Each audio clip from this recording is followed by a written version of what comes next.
This is how you fix slow download speeds in the Epic Games Launcher and get your full internet speed back.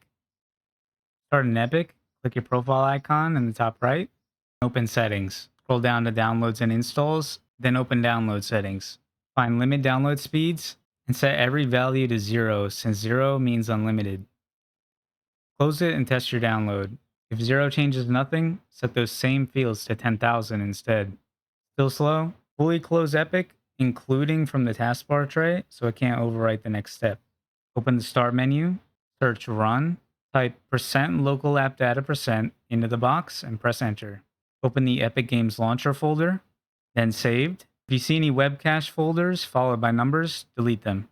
Now open Config, Windows, right-click the engine or game user settings file, open with Notepad, delete anything inside, and paste in the code from the description. Then hit File and Save. That code raises how many connections Epic downloads with at once, the limit actually throttling you. Back to Epic and check your speed. Still capped? Now it's your DNS. Open Control Panel, set View to Large Icons, and open Network and Sharing Center. Click Change Adapter Settings in the top left, right-click your active connection, and open Properties. Select Internet Protocol version 4, click Properties, choose Use the following DNS server addresses, and enter 8.8.8.8 and 8.8.4.4. That's Google's DNS. Hit OK. Restart Epic and resume.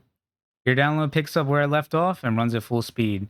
If this helped, like and subscribe for more Epic Games and PC Fix videos.